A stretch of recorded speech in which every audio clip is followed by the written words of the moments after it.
vurugu dhidi ya wagombea upinzani wakati wa kampeni.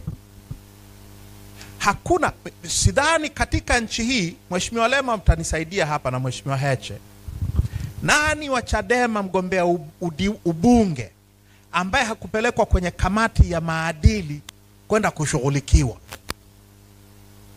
Nani ambaye hakusimamishwa kufanya kampeni wiki moja au mbili au ngapi?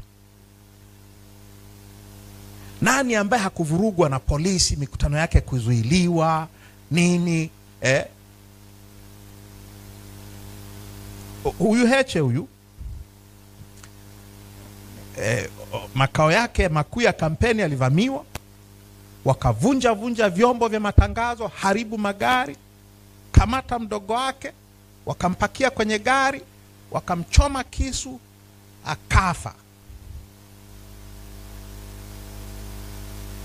kwenye kampeni. Mimi nilipigwa mabomu mara 3 na polisi ili nisifanye mkutano.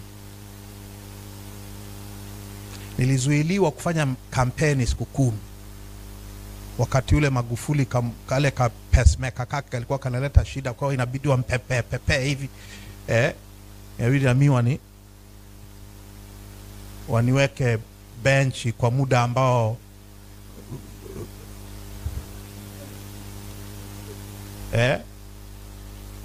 sawa sawa. Ndio hadithi ya kampeni zetu, au sio?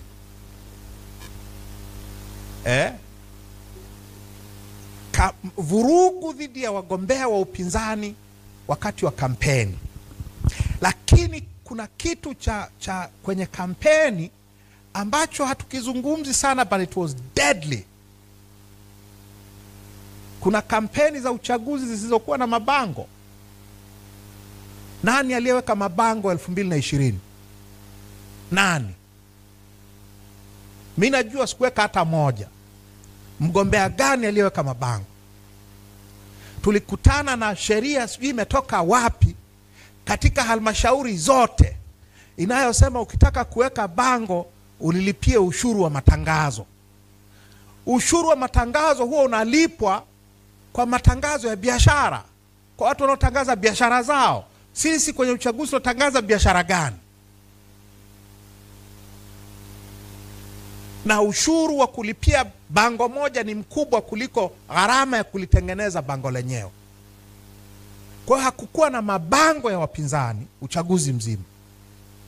Vyombo vya habari, kwenye taarifa ya Profesa Mukandala na kile nani chake, Profesa Mukandala ni CCM kweli kweli.